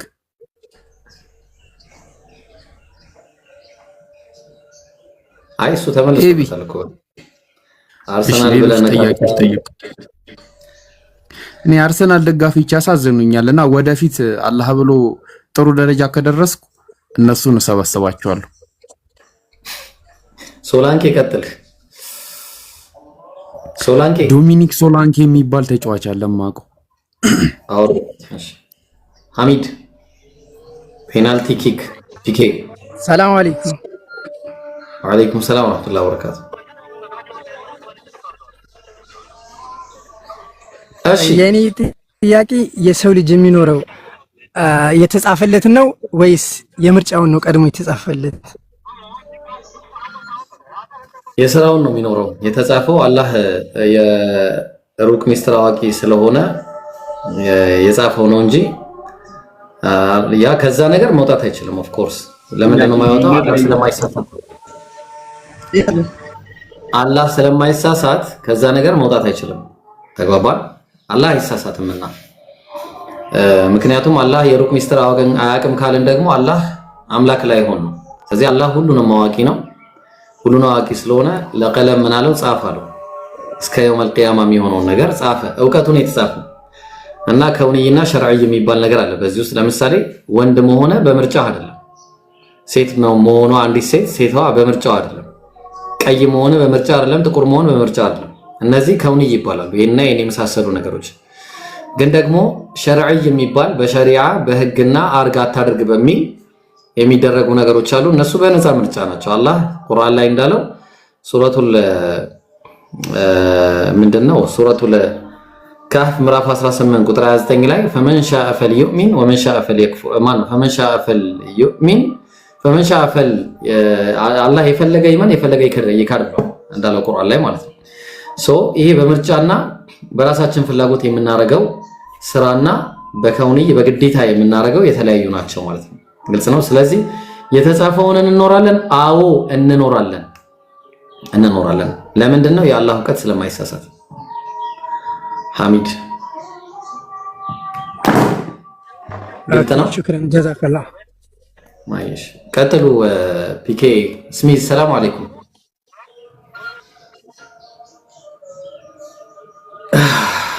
አላችሁ እዛ አይመቸኝም ብለዋል ስሚዝ።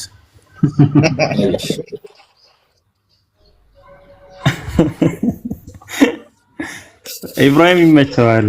ሰለሞን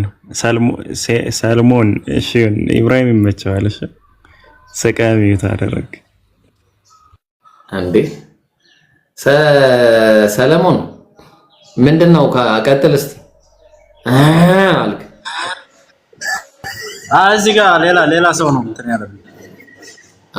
አይ ሽንት ቤት ሌላ ልጅ እየቀለደ ነው። ይቅርታሽ።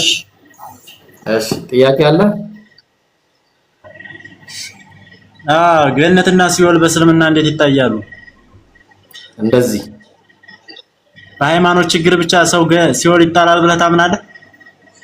አዎ። እስኪ አስረዳኝ። ምን መሰለህ፣ አንድ ሰው አላህ በነፃ ምርጫው ለምሳሌ እሺ ምሳሌ እንቀጥል። አይ ለምሳሌ አሁን ከተወለድኩ ጀምሮ የክርስትና ተከታይ ነኝ። እሺ ክርስቲያን መሆኔ ደግሞ ያው ከእናትና ስለሆነ ያው በማወቅ በምናምን ላይሆን ይችላል። ተወልጄ ሙስሊምን በሆን እናትና አባቴ እንደዛ ቢሆኑ ሙስሊም ነበር መሆነው አይደል? ምንድነው የመጨረሻ ጥያቄ? ስለዚህ የመጨረሻ ላይ ስህተት ሆኖ ቢገኝ እኔ ሲኦል እንዴት ልጣል እችላለሁ? የኔ ስህተት ነው? ያው ዛሬ እየነገርኩ ነው። ዛሬ አላህ አንድ ነው። ከአላህ ውጪ በእውነት የሚመለክ አምላክ ጨርሻለሁ። ነብዩ መሐመድ አዳምጠኝ። ነብዩ መሐመድ የአላህ መልእክተኛ ናቸው። የመጨረሻውና የመደምደሚያው መልእክተኛ ናቸው። ኢሳ አለይሂ ሰላም መልእክተኛ እንጂ ባሪያ እንጂ ነብይ እንጂ አምላክ አይደለም። ሰው እንጂ አምላክ አይደለም። አምላካችን አላህ የመጨረሻውን ሪቪሌሽን ለነብያችን ሰለላሁ ዐለይሂ ወሰለም ሰጥቷቸዋል። ተግባባን? ስለዚህ አንተ ሁጃ ቆምብሃል። ከዚህ በኋላ ምንድነው የምታደርገው? ማመዛዘን መቻል አለብህ። ማንበብ መቻል አለብህ። ምንም አይነት ዑዝር የለም። ሰምተሃል። አላህ ግን ባልሰሙና ባላዩ ህዝቦች ላይ ምንድነው የሚለው? አላህ ቁርአን ላይ ሲናገር ወማ ኩና ሙዐዚቢነ ሐታ ነብዐሰ ረሱላ፣ መልእክተኛ እስከምልክ ድረስ ማንንም አልቀጣም ብሏል። ዛሬ ግን አንተ መልእክት ደርሰዋል። እስከዛሬም እየሰማ እያዳመጥክ ነው። አንድ ሰው ሲወለድ የሚወለደው አላ ፊጥራ በእስልምና ላይ ነው። በእስልምና ጎዳና ላይ ነው የሚወለደው። የአንድ አምላክን እሳቤ ይዞ ነው የሚወለደው። ከአንድ አምላክ ውጪ ሌላ የሚመለክ አምላክ አእምሮ ላይ ስለማያውቅም ሶስት አምላክ በአንድነት የሚል አእምሮ ላይ ሊሳልም አይችልም። 12 አምላክ ብሎ ሊስል አይችልም። ያለው አንድ ብሎ ነው ሊስልም ይችላል። ያ አንዱ አምላክ እንደዚህ ነው የፈጠረን። ፊጥራ ማለት ይሄ ነው። ስለዚህ አንዱ አምላክ ሲፈጥረን በዚህ ሁኔታ እንደፈጠረን ሁሉ ይህንን ዛሬ የነገርንህን መንገድ ደግሞ እንግዲህ ነቢያችን ሰለላሁ ዐለይሂ ወሰለም ሲናገሩ ማ ሚን መውሉድን ኢላ ዩለዱ ዐለል ፊጥራ፣ ማንም ሲወለድ በፊጥራ ላይ እንጂ አይወለድም። በእስልምና ላይ አንድ አምላክን በማሰብ አንድ አምላክን በማምለክ እሳቤ ላይ እንጂ አይወለድም። ግን ፈአበዋሁ እናትና አባቱ ዩሐዊዳኒሂ አው ዩነስራኒሂ አው ዩመጅሳኒሂ፣ ወይ ክርስቲያን ያደርጉታል አጥምቀው፣ አለዛ አይሁዳዊ ያደርጉታል፣ አለዛ ደግሞ ሌላ ዘውራስተሪያን የእሳት አምላኪ ሌሎችንም ያደርጉታል። ስለዚህ የሰው ልጅ ግን እኛ ግን ስንወለድ ሙስሊሞች ስለሆነ አንጠመቅም ምን አንልም በዛው ነው ቀጥለን ያለነው እንደተፈጠረን ያለነው አልহামዱሊላህ ስለዚህ የተፈጠርከው በእስልምና ላይ ነው ያው ዛሬ መልእክቱ ደርሷል እንግዲህ ከዚህ በኋላ እምቢ ካልክ አሳረን ትበላለህ አላህ ይጠብቅህ ከዛ ሂዳያን አላህ ቀጥተኛውን ጎዳና አላህ ይስጥህ ያን ያለው ነገር ሰለሞን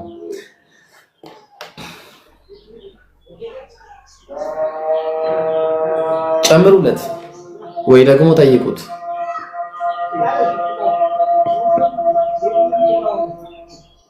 የሎ እሺ አህሚድ ጠይቃላ ታችሁ እሺ ሐቢቢ እሺ ጥያቄ ያላችሁ ሌሎች ካላችሁ መግባት ትችላላችሁ ቁጭ አትበሉ መታችሁ ባካችሁ የምታወሩ ከሆነ አውሩ ማለቴ ጠያቂዎችን ነው ብለው ኡስታዞችን አይደለም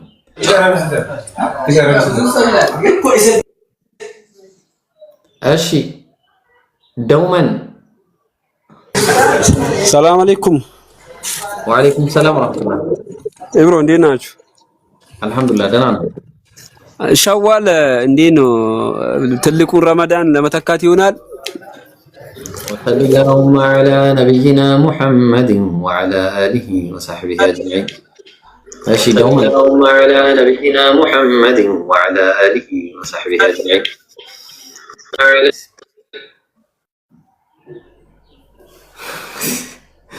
እሺ ደውመን አለ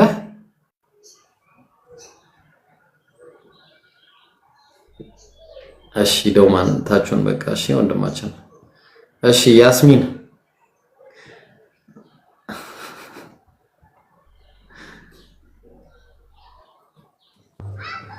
ያስሚን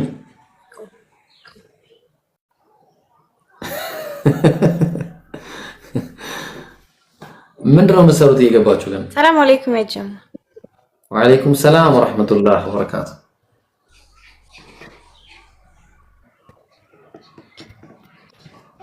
ጥያቄ ምን መሰለህ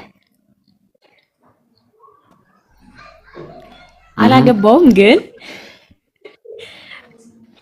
ሳገባ አግብቼ ባሌ ማለት ሁለተኛ ሚስት ለማግባት ፍቃድ ቢጠይቀኝ እኔ ፍቃድ ባልሰጥስ በራሱ በእንትን ማግባት ይችላል? አዎ ይሄ ከእንትን ጋር የሚያያዝ ስለሆነ ለመለሰልሽ መጀመሪያ ሸርጥ አድርጋችሁ ከያዛችሁ ችግር የለውም ከዛኛው ጋር ትንሽ ተያያዥነት ስላለው ፈቶ አይደለም ከዛኛው ጋር ተያያዥነት ስላለው ምናልባት መጀመሪያ ሸርጥ አስቀምጠሽ ከሆነ መፍታት መብትሽ ነው አይቻልም ሸርጥ አስቀምጠሽ ግን ያው ማግባት ያው መብቱ ነው ኤኒዌይስ ፈቶ አጠይቁ እሺ ያስሚን go to the place under comment ፋይዛ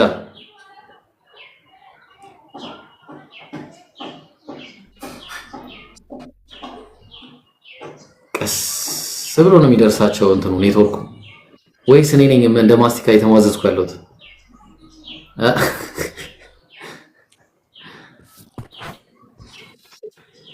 የት ነው ግን እኮ ወአለይኩም ሰላም ወራህመቱላህ ሰላም እሺ ሞጣን ይዘዝባችሁ አው ጥያቄ ነበር እሺ ጥያቄ ጠይቂሽ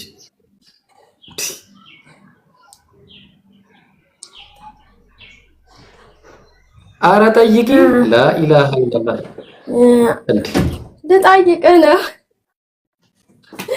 በይ እናቴ ኔትወርክሽን አስተካክለኝ እሺ ጥያቄ ያለው ሰው ያቀጥሉ ምንድነው ታዝጉን እየመጣችሁ በቃ ወይ አጠይቁም በቃ እኔ እኮ አሰላሙ አለይኩም ወራህመቱላሂ ወበረካቱ ወአለይኩም ሰላም ወራህመቱላሂ ወበረካቱ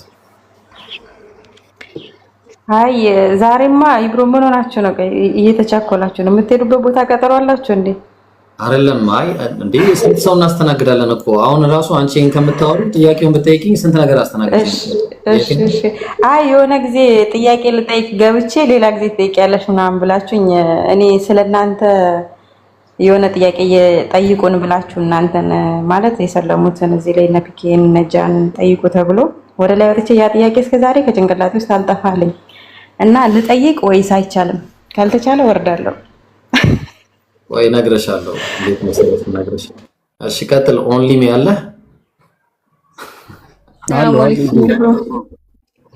እሺ ወአለይኩም ሰላም ወራህመቱላሂ። እሺ ቆይ ኦንሊ ሚ አንዴ አንተ ምታርጋሽ ጥያቄ ነበረኝ።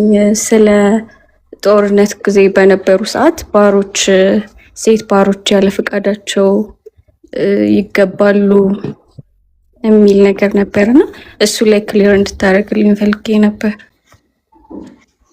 አዎ ይሄ ገኒማ ነው።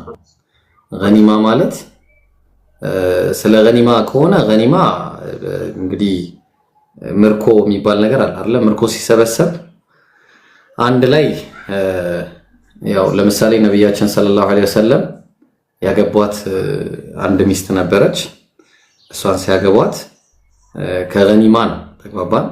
ያው ሚስት ግን ስትገባ በፍቃድ ነው። ሆኖም ግን በዛ ሰዓት እዛ አካባቢ ላይ የነበሩትን ሴቶች እንደውም አይተሽ ከሆነ ነብዩ ሰለላሁ ዐለይሂ ወሰለም ሲወስዱ ያችን ሴት ምን ተደርጎ ነበር መሰለሽ? ለአንድ ሰው ነበር የወሰዳት እና አይ ለሷ አትገባም፣ እሷ የንጉስ ልጅ ነች፣ ስለዚህ የንጉስ ልጅ ደግሞ ለንጉስ ነው የምትገባው ተብሎ የተሰጣት ሁኔታ አለ እና በዚህ ምክንያት በግዴታ የሚባል ነገር የለም። ተግባባን? በግዴታ የሚባል ነገር የለም። ኤኒዌይስ ግን ሚስት ምናምን ተደርጎ ይያዛል። ምን ነው ፈርተሽ ነው በግዴታ ይያዛሉ ብለሽ ፈርተሽ ነው?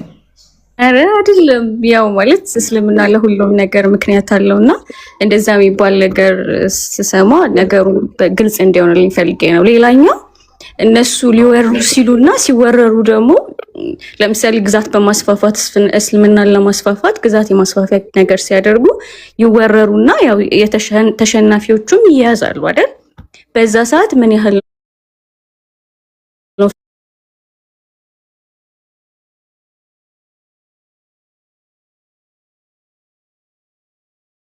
ብዙ ነገር አለ። ከዛ በኋላ ፋሚሊ የላቸው ምናምን እንደውም ጥቅም ነው ለነሱ። ይሄ እንደውም ሶሉሽን ነው። ተቀባን። ስለዚህ በስነ ስርዓት በትክክለኛው መንገድ ይጋባሉ ማለት ነው ያለው ነገር። ይሄ በክርስትና ደግሞ ባስ ያለ ነው። ህፃናትን ሳይቀር ወስደሽ እንደፈለግሽ ነው የምታረጊው። በዚህ በክርስትናው ደግሞ ስንሄድ ምርኮ መከፋፈል ነው ያለው። እዛ እንደውም የባሰ ነው። በክርስትናው ደግሞ ያው እኔ የነጽር ቤት ስለሆነ ነው እንደዚህ ማረገው። ኤኒዌይስ ያን ይመስላል። ጀዛከላሁ ምስክናል። አንድ አንቀጽ አንብብላት። አንብብላት። መርሃባሽ ሱራ 24 ቁጥር 33 ላይ ከጠቅሾ ጋር በተገናኘ ማለት ነው። እነዚያም የማግቢያን ጣጣ የማያገኙ አላህ ከችሮታው እስከሚያከብራቸው ድረስ ይጠበቁ። እነዚያንም እጆቻችሁ ከጨበጧቸው አገልጋዮች ገንዘብ ሰጥተው ነፃ ለማውጣት መጻጻፍን የሚፈልጉትን ከነሱ መልካምን ነገር ብታውቁ ተጻጻፏቸው። ከአላህም ገንዘብ ከዚያ ከሰጣችሁ ስጧቸው። ይሄ ሙካተባ ይባላል። ባሪያ ነፃ የሚወጡበት መስመር ውስጥ ማለት ነው። ነፃ መውጣት ቢፈልጉ እርዷቸው ነው። አንቺ የጠየቅሽው ጋር የሚገናኘውን ስንመጣ ሴቶች ባሮቻችሁንም መጠበቅን ቢፈልጉ የቅርቢቱን ህይወት ጥቅም ለመፈለግ ብላችሁ በዝሙት ላይ አታስገድዷቸው ይላል። የሚያስገድዳቸውም ሰው አላህ ከመገደዳቸው በኋላ ለተገደዱት መሐሪ አዛኝ ነው ይላል። ስለዚህ ያለ ፍላጎታቸው አንድ ሰው ሴክሹዋል ኢንተርኮርስን ፈልጎ ማለት ነው በግድ እነሱን ለዛ አላማ መውሰድ አይችልም ነው የሚያስቀምጠው ነገር ይሄንን ባሪያዎችን በተመለከተ። ያ ማለት በጋብቻ እና በፍቃዳቸው ነው የሚወሰዱት እንጂ ስለተገዙ ባሪያ ስለሆኑ ብቻ አንድ ሰው ወይ ደግሞ ምርኮ የደረሰው ሰው ያችን ሴት መውሰድ አይችልም ማለት ነው። መውሰድ አይችልም ሳይሆን ሴክሹዋል ኢንተርኮርስ ማድረግ አይችልም ነው። ምርኮማ ኦሬዲ ምርኮ እኮ ነው። እሺ ጀዛከላሁ ምስክናለሁ። መርሃባ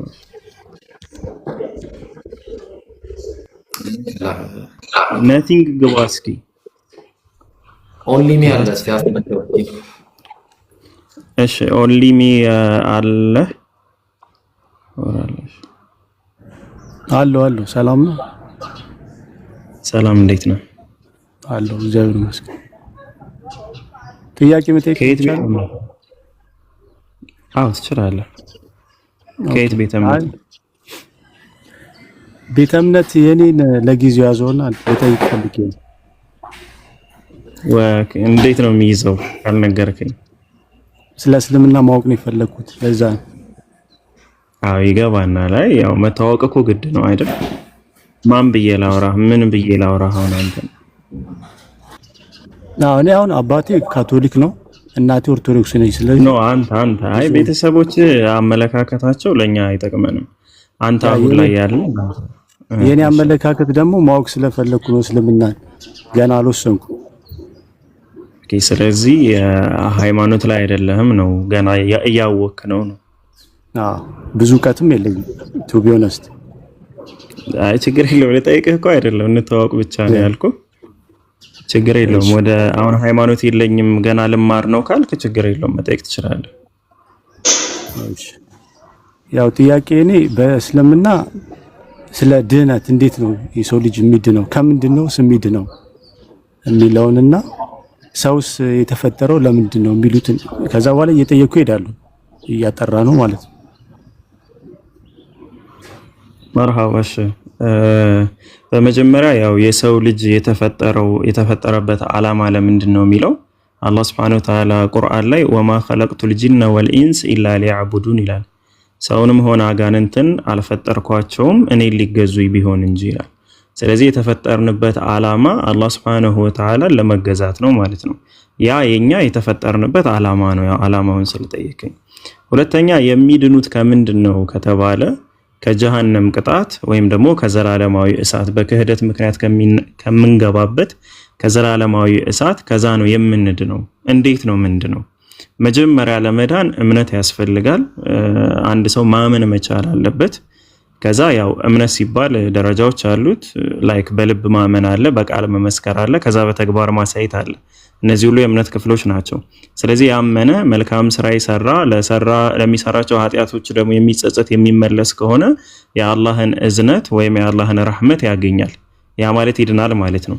ስለዚህ ጽናት ይፈልጋል፣ እምነት ይፈልጋል፣ መልካም ስራ ይፈልጋል አንድ ሰው ለመዳን።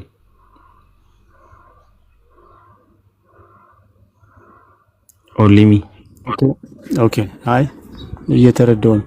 እንትን ለምሳሌ አንዳንዴ ሻሃዳ ምናምን የሚይዝ ሰው አለ ላይቭ ላይ ገብቶ